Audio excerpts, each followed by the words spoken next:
যে লোকমুখে যখন শুনতে আরম্ভ করলাম ব্যক্তিগতভাবে কিভাবে ক্ষতিগ্রস্ত হয়েছে, আপনারা যারা উপস্থিত আছেন পর্দার অন্যদিকে যাদেরকে আমরা দেখছি এখানে পর্দাতে, তারা ভুক্তভোগী সবাই। অবস্থাপন্ন যারা এলাকায় ছিলেন তারাও ভুক্তভোগী, তাদেরও কোনো ছাড় দেয় নাই বন্যা। কিন্তু যারা বাড়িঘর হারিয়েছে তাদের কোনো জায়গা ছিল না কোথায় যায়। তো নানাভাবে প্রস্তাব আসছিল যে বাড়ির জন্য টাকা দিতে হবে। তো টাকা দেওয়ার ব্যাপারে আমি একটু শক্ত অবস্থান নিচ্ছিলাম। আমি বলি যে এটা টাকা দিতে গেলে এই টাকার ভাগ বাটোয়ারা অনেক রকম হয়ে যাবে, আসলে যাদের প্রাপ্য তাদের হাতে সেই টাকা পৌঁছবে কিনা। তখন একটা প্রস্তাব আসছিল যে আশ্রয়ণ প্রকল্পের মাধ্যমে করা। আশ্রয়ণ প্রকল্প সম্বন্ধে আমার পরিষ্কার ধারণা ছিল না, নামটা জানা ছিল।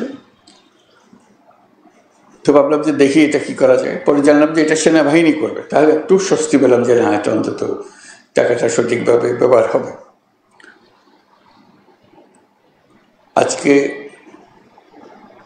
এটার সমাপ্তি উপলক্ষে যে চাবি বিতরণ, আপনাদের হাতে চাবি তুলে দেওয়া, এটা ভালো লাগছে যে টাকাটার সঠিক ব্যবহার হয়েছে এবং ঘরটাও সঠিকভাবে নির্মাণ হয়েছে। অনেক সময় টাকা ব্যবহার হলেও গুণগত মান ঠিক হয় না। আজকে গুণগত মানের ব্যাপারেও আশ্বস্ত হলাম এবং টাকাটা যে ব্যবহার হয়েছে, আমরা যে টাকা দিয়েছিলাম তার অর্ধেক টাকাতে কাজটা করেছে। ওটা উল্টো খবর। সাধারণত যে টাকা দেওয়া হয় তার থেকে দ্বিগুণ আবার চাওয়া হয়। এটা যা দেওয়া হয়েছিল তার অর্ধেক ব্যবহার হয়েছে। এই অর্ধেক টাকাতেই 300 ঘর তৈরি হয়েছে। এটাও একটা আনন্দের খবর। আমরা সেনাবাহিনীর যারা এই কাজে নিয়োজিত ছিলেন, এটা স্বাভাবিক পরিস্থিতিতে গৃহ নির্মাণ ছিল না, অস্বাভাবিক পরিস্থিতিতে গৃহ নির্মাণ ছিল।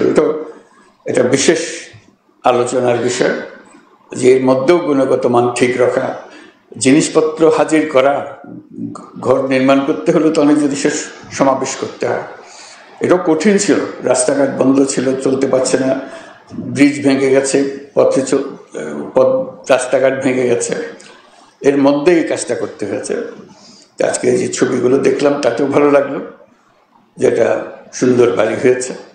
তা আমরা সবার পক্ষ থেকে সেনাবাহিনীকে অশেষ ধন্যবাদ জানাচ্ছি। এই বিপদের দিনে তারা আমাদেরকে আশ্বস্ত করতে পেরেছে এবং আজকে পেছনে ফিরে তাকানোর সময় আমরা বুঝতে পেরেছি যে এটা চমৎকার কাজ হয়েছে। ভবিষ্যতে এরকম দুর্যোগের সময় তাদেরকে আমরা কাছে পাবো, আমাদের ভরসার স্থল হবে, যে আমরা জানবো যে সেনাবাহিনী এই কঠিন কাজ, এই কঠিন পরিস্থিতিতে সঠিকভাবে আমাদেরকে করে দিতে পারবে। এবং যারা এই কাজে সরাসরিভাবে নিযুক্ত ছিলেন, স্থানে কাজ করেছেন, তারা হয়তো আজকে উপস্থিত নাই।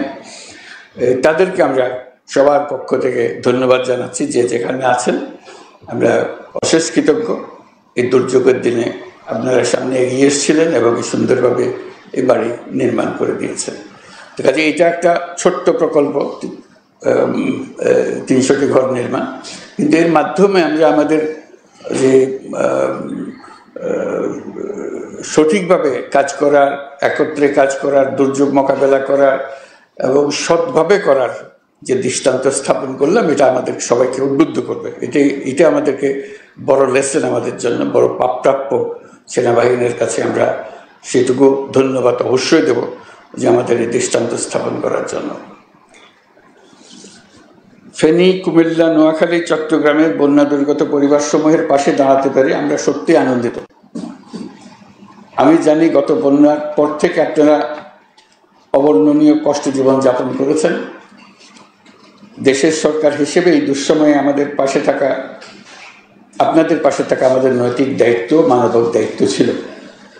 সেজন্য গত বন্যার ভয়াবহ পরিস্থিতি সামলে ওঠার সাথে সাথেই সরকার আপনাদের জন্য বসতবাড়ি নির্মাণ করে দেওয়ার পরিকল্পনা গ্রহণ করে। এই পরিকল্পনা বাস্তবায়নের জন্য প্রধান উপদেষ্টার কার্যালয়, মুখ্য সচিব, বাংলাদেশ সেনাবাহিনী ও স্থানীয় প্রশাসন নিরলসভাবে পরিশ্রম করেছে। এই জন্য আমি তাদের সবাইকে আন্তরিক ধন্যবাদ জানাচ্ছি। এর মাধ্যমে যারা বাড়ি পেয়েছেন, আজকে যাদেরকে দেখলাম, যারা চাবি গ্রহণ করেছেন, বাড়ির তাদের সবাইকে অভিনন্দন জানাচ্ছি যে আপনাদের এই দুর্দিনে আপনাদের পাশে থাকতে পেরে আমরাও স্বস্তি বোধ করছি যে আমরা আমাদের দায়িত্ব পালন করতে পেরেছি। এই বাড়িটি আপনার একটি অবলম্বন, মাথা গোঁজার একটা জায়গা। এখানে আপনারা পরিবার পরিজন সন্তান সন্ততি নিয়ে বসবাস করবেন।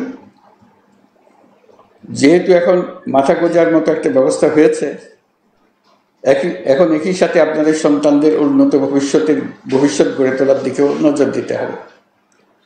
তাদেরকে ভালো মতো পড়াশোনা করাবেন যাতে ভবিষ্যতে তারা ভালো মানুষ, ভালো নাগরিক এবং ভালো উদ্যোক্তা হতে পারে। দেশের মানুষ আপনাদের পাশে দাঁড়িয়ে যে সাহস জুগিয়েছে সেই সাহস সবসময় মনের মধ্যে ধারণ করবেন এবং দেশের মানুষ আপনাদের সঙ্গেই থাকবে।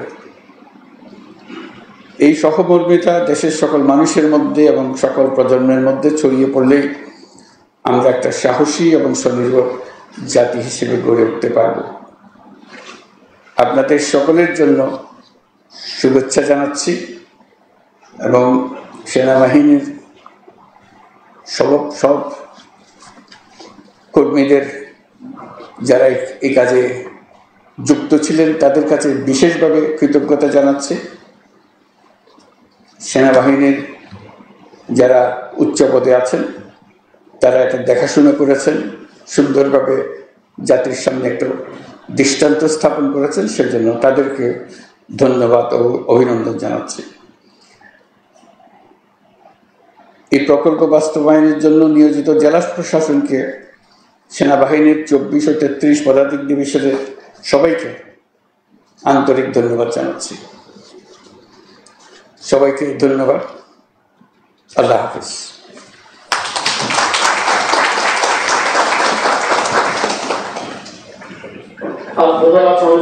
প্রধান উপদেষ্টা, আমরা অনুষ্ঠানের একদম শেষ পর্যায়ে অনুষ্ঠান সমাপ্তি ঘোষণার জন্য মাননীয় প্রধান উপদেষ্টা সাময়িক অনুমতি প্রার্থনা করছি।